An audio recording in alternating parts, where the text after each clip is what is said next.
Bismillahirrahmanirrahim. Assalamualaikum warahmatullahi wabarakatuh. Apa kabar anak-anak? Mudah-mudahan kalian semua dalam keadaan sehat ya.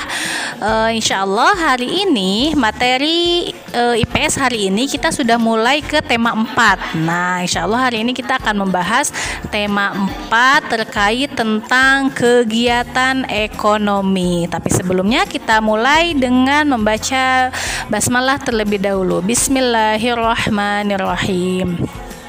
Rabbi zidni ilma warzuqni fahma Rabbi shrah li sadri wa yassir li amri wahlul 'uqdatam min lisani yafqahu qawli. Amin. Semoga dengan membaca doa ini kegiatan kita mendapat keberkahan dari Allah ya. Baik, kita mulai materi selanjutnya yaitu tentang kegiatan ekonomi. Jenis pekerjaan sesuai tempat tinggal. Jenis pekerjaan berdasarkan hasilnya ada 2. Yang pertama adalah pekerjaan yang menghasilkan barang, dan yang kedua adalah pekerjaan yang menghasilkan jasa. Berikut contoh jenis pekerjaan yang sesuai dengan tempat tinggal masyarakat. Nah, yang pertama adalah jenis pekerjaan yang berada di dataran tinggi. Nah, yang kedua jenis pekerjaan di dataran rendah.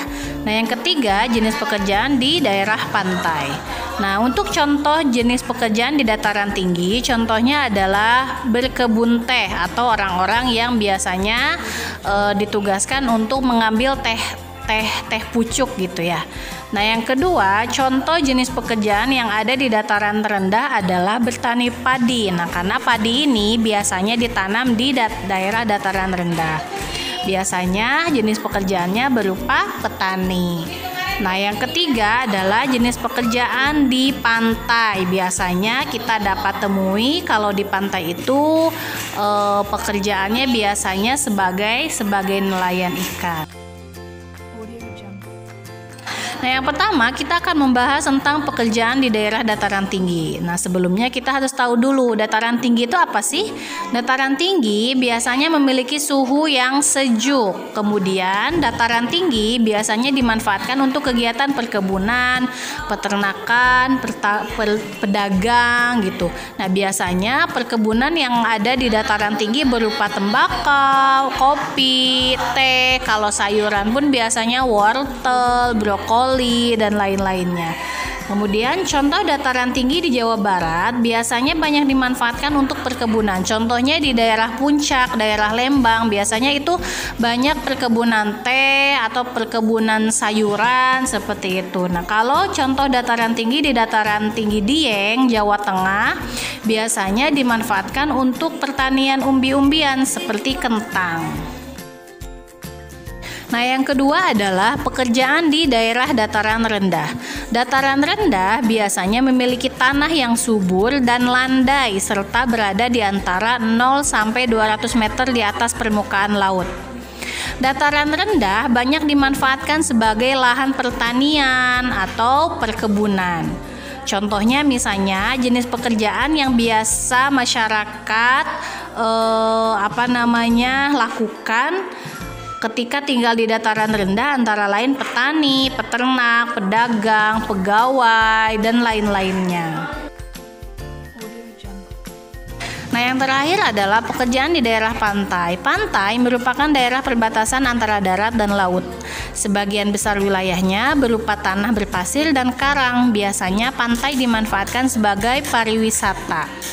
Nah, contohnya pekerjaan yang berada di daerah pantai biasanya dia itu pariwisata. Nah, pariwisata ini biasanya mencakup misalnya dia penjaga yang banana boat atau enggak misalnya mendirikan hotel. Terus ada nelayan menangkap ikan juga. Terus kemudian nelayan itu menjualnya ke pelelang ikan. Nah, terus ada juga yang bekerja sebagai menanam tanaman kelapa seperti itu. Terus ada juga pedagang entah itu pedagang ikan atau bahkan pedagang aksesoris yang terbuat dari kerang-kerang yang di laut. Selanjutnya adalah kegiatan ekonomi dan pekerjaan yang terkait. Nah, kebutuhan manusia contohnya adalah makan, minum, pakaian, pendidikan, perumahan, dan kesehatan liburan itu harus terpenuhi. Nah, bagaimana caranya atau usaha untuk memenuhi kebutuhan hidup itu disebut dengan kegiatan ekonomi. Selanjutnya adalah contoh kegiatan ekonomi beserta jenis pekerjaan yang berkaitan. Nah, di sini ada jenis kegiatan ekonomi. Contohnya ada rumah makan, supermarket, tempat pelelangan ikan, dan rumah sakit. Nah, dari keempat jenis kegiatan ini ada beberapa macam pekerjaan yang berada di masing-masing kegiatan ekonomi tersebut. Nah, salah satunya contohnya misalnya di rumah makan. Nah, di rumah makan ada orang yang bekerja sebagai pelayan, kasir, atau koki. Sedangkan kalau di supermarket ada orang yang berperan atau pekerjaannya sebagai kasir, pramuniaga, penjaga parkir, kebersihan, dan lain-lain. Nah, sedangkan kalau di tempat pelelangan ikan biasanya ada orang yang bekerjanya itu sebagai nelayan atau penjual ikan, terus misalnya dia ada distributor ikan seperti itu. Terus yang terakhir ada rumah sakit. Nah, kalau di rumah sakit biasanya ada orang yang bekerja sebagai dokter. Nah, biasanya nggak mungkin kalau di rumah sakit itu nggak ada dokter. Kemudian biasanya dokter suka dibantu dengan suster atau perawat. Nah, ada juga yang meracik obat atau apoteker seperti itu. Nah, kegiatan ekonomi di daerah perkotaan dan pedesaan. Nah, kita bedakan kegiatan ekonomi di daerah perkotaan dan pedesaan. Biasanya apa sih bedanya? Nah, biasanya kalau di daerah perkotaan, orang-orang itu pekerjaannya biasanya sebagai karyawan, misalnya yang bekerja di gedung-gedung. Nah, itu kan biasanya disebutnya karyawan. Terus kemudian ada yang menjadi satpam. Nah, itu satpam gedung-gedung, satpam rumah sakit, seperti itu. Ada juga yang dia penjaga toko, ada yang toko besar, ada yang toko kecil kayak pedagang di rumah itu toko kelontong, atau juga ada yang memiliki toko, dia orang yang memiliki toko, beberapa toko seperti itu. Nah, sedangkan kalau di pedesaan rata-rata pekerjaannya itu biasanya mereka bekerja sebagai petani, peternak, misalnya peternak kambing, sapi, ayam, dan lain-lain. Kemudian biasanya kalau dia pemilik lahan, terus kemudian sawah-sawahnya itu ada yang dia olah sendiri, ada juga yang menyuruh petani-petani yang lainnya. Terus ada juga yang disebut distributor pertanian. Nah, biasanya dia misalnya distributor pertanian ini dia yang punya lahan, terus kemudian hasil panennya itu dia jual ke pasar besar seperti itu. Selanjutnya adalah jenis pekerjaan suatu kegiatan ekonomi. Nah, kita ingat kembali, kegiatan ekonomi adalah kegiatan yang dilakukan untuk memperoleh barang atau jasa guna memenuhi kebutuhan hidupnya. Nah, jenis kegiatan ekonomi itu ada 3. Yang pertama adalah produksi, yaitu menghasilkan barang atau jasa. Nah, yang kedua disebut distribusi, yaitu menyalurkan barang atau jasa. Nah, yang terakhir adalah konsumsi, yaitu menggunakan barang dan jasa. Yang pertama kita bahas tentang produksi. Produksi adalah kegiatan mengolah barang mentah menjadi barang jadi atau kegiatan menghasilkan barang atau jasa. Orang yang melakukan produksi disebut produsen. Nah, contohnya misalnya kegiatan bercocok tanam dimulai dengan menanam sampai dia menjadi nasi, itu ada prosesnya. Nah, kemudian ada ketika membuat sepatu, contoh sepatu kulit sapi. Nah, berarti kita produksi sapinya atau mungkin kulitnya aja itu untuk dirubah menjadi sepatu. Terus membuat lemari, merakit kendaraan. Jadi itu dari yang tadinya bahan baku artinya mentah dijadikan barang jadi yang punya nilai untuk dijual. Nah, sedangkan kalau kegiatan produksi jasa itu contohnya merancang bangunan. Misalnya nih arsitek, dia itu menggambar, membuat gambar sehingga nanti gambar itu bisa berbentuk gedung yang asli misalnya. Terus kemudian mengajar. Nah, mengajar misalnya seorang guru, dia membentuk siswa-siswanya agar menjadi memiliki akhlak yang baik, memiliki ilmu yang banyak, sehingga nanti mereka murid-muridnya itu bisa menggapai cita-cita mereka. Terus misalnya contohnya apalagi? Misalnya dokter. Nah, misalnya yang sakit itu diobatin tuh sama dokter, dengan izin Allah bisa sehat kembali, seperti itu. Selanjutnya adalah kegiatan distribusi. Distribusi adalah kegiatan menyalurkan barang atau jasa.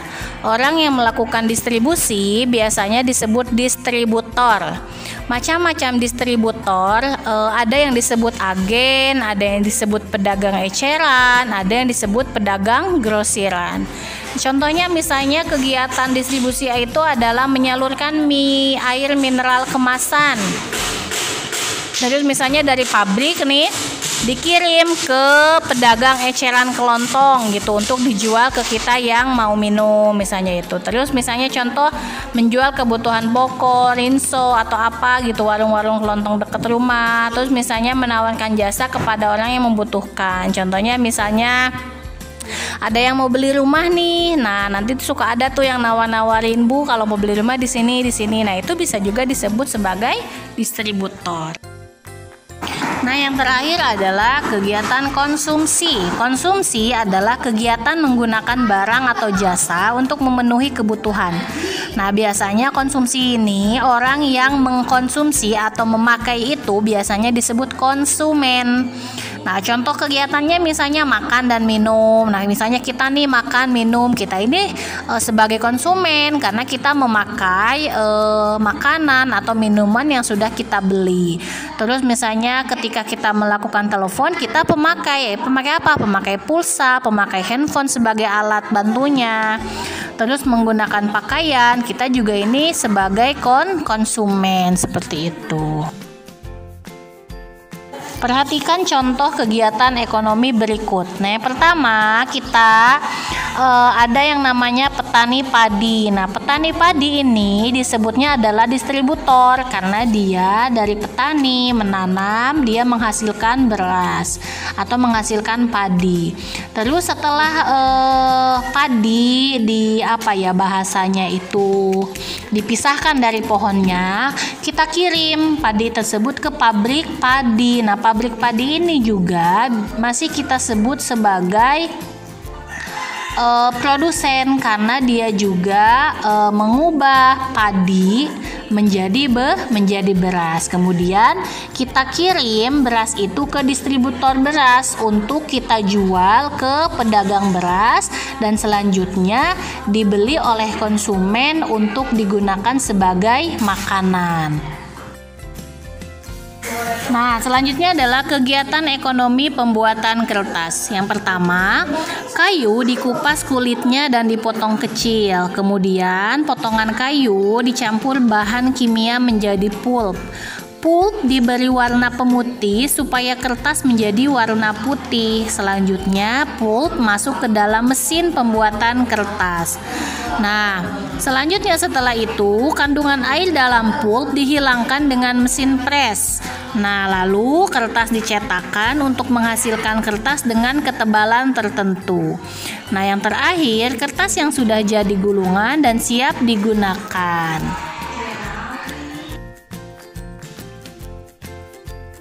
Alhamdulillahirrabbilalamin, materi kita hari ini sudah selesai. Mudah-mudahan apa yang Ustazah sampaikan dapat difahami dengan baik ya. Untuk tugasnya silakan kalian buka buku Bupena 4B di halaman 50 paling atas. Itu ada tugas keterampilan portofolio. Silakan kalian buat tabel seperti di nomor 4. Nah, tugasnya ini silakan kalian kirim ke wali kelas kalian masing-masing. Kelas 4 Alif ke Ustazah Ani, 4 Ba ke Ustazah Ami, dan 4A ke Ustazah Heni ya. Terima kasih, semoga Allah mudahkan. Wassalamualaikum warahmatullahi wabarakatuh.